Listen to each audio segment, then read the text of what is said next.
বোমা, তুমি আমার অফিসের ল্যাপটপে বসে কি করছো? বাবা, অফিসের কাজ করছি। আমার অফিসের কাজ মানে? তোমার মাথা ঠিক আছে? তুমি এই বিষয়ে কিছু জানো নাকি? বাবা, আপনি মনে হয় ভুলে গেছেন যে আমি এমবিএ কমপ্লিট করেছি। আর তাছাড়া বিয়ের আগে তো আমি জবও করতাম। আচ্ছা, দাও তো দেখি।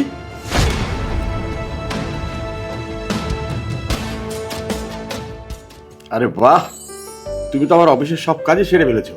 তুমি তো আমার দুবাইয়ের ডিলটা ফাইনাল করে দিয়েছো। আমার মাথায় ঢুকছে না তুমি এত কাজ জানলা কি করে। আমি গত 2 মাস থেকে এটা নিয়ে টেনশনে ছিলাম। আমার অফিসের কোনো স্টাফ এটা পারছিল না। বাবা, আমি খেয়াল করে দেখলাম আপনার এই মেলটা অনেকদিন যাবৎ আনরিড হয়ে পড়ে আছে, রিড করাই হয়নি। সেই জন্য আমি এই মেলটা রিপ্লাই করে দিলাম। কিন্তু মা, এগুলো তো ফ্রেঞ্চ ল্যাঙ্গুয়েজে ছিল। বাবা, আমি যখন এমবিএ কমপ্লিট করেছিলাম তখন কিন্তু আমি ল্যাঙ্গুয়েজের কোর্সও কমপ্লিট করেছিলাম, তাই আমি 4টা ল্যাঙ্গুয়েজ জানি। আরে বাহ, আমার বৌমা যে এত ট্যালেন্টেড এটা তো আমি আগেই জানতাম না। তুমি আমাকে আগে এগুলো সব বলোনি কেন মা? বাবা, আপনি হয়তো ভুলে গেছেন, গত বছর আপনাকে সহ আপনার ছেলেকেও আমি এই বিষয়টা বলেছি। আলী, কি করছো? কাজ করছি। কি ব্যাপার আজকে এত ভালোবাসা? কি কারণ? আমি তোমাকে একটা কথা বলতে চাই। বলো, কি বলবো? দেখো আলী, আমার তো বাসায় তেমন একটা কাজ থাকে না। বাসায় শুধুমাত্র আমরা 3জন, তুমি, বাবা, আমি। আর সংসারে যে কাজ থাকে সেটা আমার 1 ঘন্টাতেই হয়েছে। সারাদিন বাসায় বসে থেকে টিভি দেখতে দেখতে না আমি জাস্ট বোরিং হয়ে যাই। তাই আমি বলছিলাম কি, আমি জব করি। আমি তো বিয়ের আগেও জব করতাম। তাছাড়া আমার তো ভালো এক্সপিরিয়েন্সও আছে। আমার ভালো একটা জব হয়ে যাবে, আর টাকাও তো পাবো, এতে তো কোনো সমস্যা নেই, তাই না? দেখো তো, আমাদের পরিবারে মেয়েদের জব করার জন্য কোনো সিস্টেম নেই। মানে এটা কখনোই অ্যালাউ করা হয় না। সবাই হাউস ওয়াইফ ছিল। তারপরেও যদি তুমি করতে চাও, আমার কিন্তু কোনো প্রবলেম নাই। তুমি এক কাজ করতে পারো, বাবার কাছে চলে যাও, বাবাকে গিয়ে বলো। বাবা যদি তোমাকে পারমিশন দিয়ে দেয় তাহলে আমার কোনো সমস্যা নেই। চলো। ঠিক আছে, তাহলে এই বিষয় নিয়ে আমি বাবার সাথে কথা বলবো। ওকে। বাবা, আসতে পারি? হ্যাঁ শিওর, এসো মা।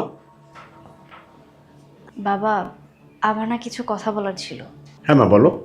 বাবা, বলছিলাম কি, আমি তো সবসময় বাসায় বসেই থাকি। বাসায় বসে থাকতে না একদম ভালো লাগে না। আমি তো বিয়ের আগে জব করতাম। আপনি যদি অনুমতি দেন তাহলে আমি জব করতে পারি। আমার ভালো এক্সপিরিয়েন্স আছে। আর তাছাড়া জব করলে তো ভালো একটা স্যালারিও পাবো।